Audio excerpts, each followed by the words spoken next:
TET इम्तिहान की तैयारी करने वाले तमाम दोस्तों को खुशामदीद। आज हम एक बहुत ही अहम टॉपिक पर बात करेंगे, लीव वाइगोत्स्की का समाजी सकाफती नजरिया। चलें इसको बिल्कुल आसान लफ्जों में समझते हैं ताकि आपके सारे कॉन्सेप्ट्स क्लियर हो जाएं। अच्छा, 1 मिनट के लिए सोचिए, आपने अपने जूतों के फीते बांधना कैसे सीखा था?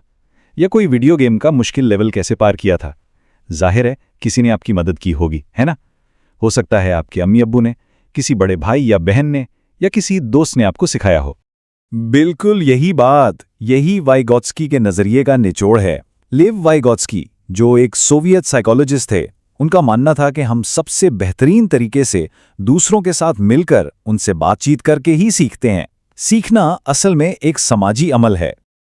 अच्छा, यहाँ एक बहुत अहम बात आती है जो इम्तिहान में अक्सर पूछी जाती है, वाइगोत्स्की और पियाजे में फ़र्क। पियाजे कहते थे कि बच्चा पहले खुद से चीज़ें दरियाफ्त करता है, यानी तरक्की पहले होती है और सीखना बाद में। लेकिन वाइगोत्स्की का कहना था कि नहीं, सीखना पहले होता है।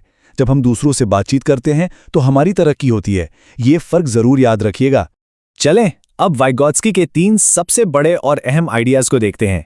आप इन्हें एक उस्ताद का टूल किट भी कह सकते हैं। और हाँ, आपके इम्तिहान के लिए ये तीनों तस्वुरात समझना बहुत ही ज़रूरी हैं।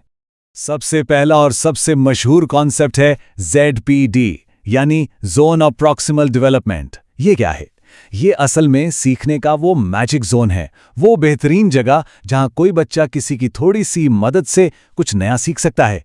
ये तस्वीर देखें, इससे बात बिल्कुल साफ हो जाएगी। ये जो बीच का हरा दायरा है, ये वो काम है जो बच्चा अकेले कर सकता है, और जो बाहर का लाल दायरा है वो काम है जो वो अभी बिल्कुल नहीं कर सकता, चाहे जितनी भी मदद मिले। और इन दोनों के बीच का ये जो पीला हिस्सा है ना, यही है ZPD। ये वो जोन है जहां अगर बच्चे को थोड़ी सी रहनुमाई मिल जाए तो वो सीख सकता है। अच्छे उस्ताद हमेशा इसी जोन में बच्चों को टास्क देते हैं। तो सवाल यह है कि ZPD में ये मदद देता कौन है? इसके लिए वाइगोत्स्की ने एक टर्म इस्तेमाल की है, मोर नॉलेजेबल अदर, जिसे हम शॉर्ट में MKO कहते हैं। और देखें, MKO का मतलब सिर्फ टीचर नहीं है। कोई भी शख्स जो किसी खास काम में आपसे ज़्यादा जानता हो वो MKO हो सकता है। आपके वालिदैन, बड़े भाई बहन, आपका कोई दोस्त जिसे मैथ्स ज़्यादा अच्छी आती हो, यहाँ तक कि आजकल तो कोई YouTube वीडियो या कोई एजुकेशनल ऐप भी MKO हो सकती है।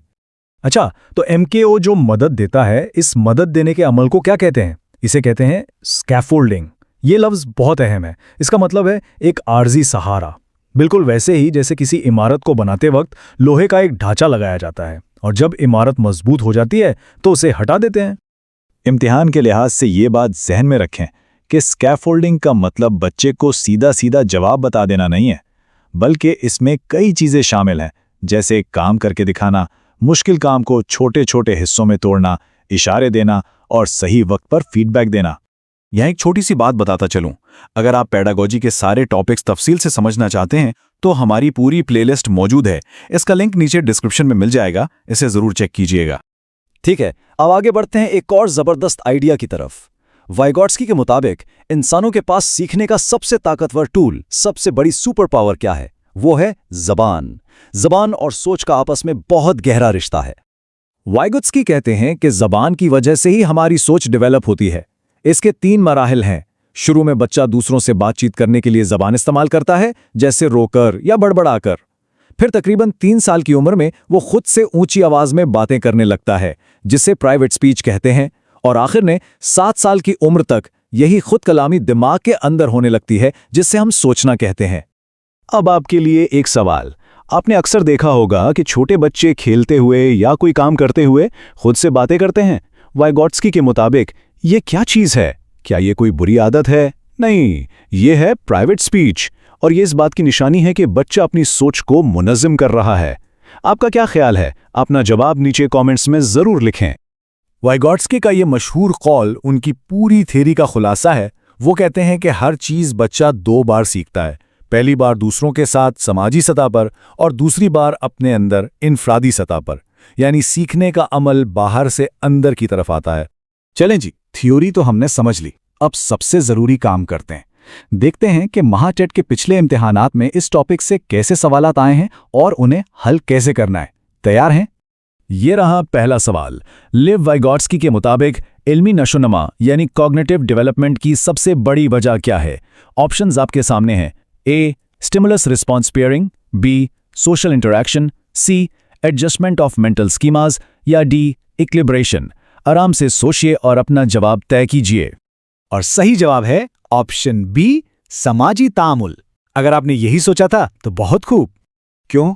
क्योंकि वाइगोत्स्की के नजरिए का नाम ही सोशो कल्चरल थ्योरी है, यानी समाजी सकाफती नजरिया। तो बस ये एक टिप याद रखें, जहां भी सवाल में समाज, सकाफत, जबान या दूसरों से बातचीत का जिक्र आए, समझ जाएं कि बात वाइगोत्स्की की हो रही है। बाकी जो ऑप्शंस हैं वो पियाजे की थियरी से जुड़े हैं। चलें एक और सवाल देखते हैं, वाइगोत्स्की की थ्योरी में स्कैफोल्डिंग से क्या मुराद है। ऑप्शंस हैं ए MKO की तरफ से आर्जी मदद, बी मुस्तकिल मदद, सी सजा देना या डी लेक्चर देना। जी हाँ, इसका सही जवाब है ऑप्शन ए, यानी MKO की तरफ से दी जाने वाली आर्जी मदद।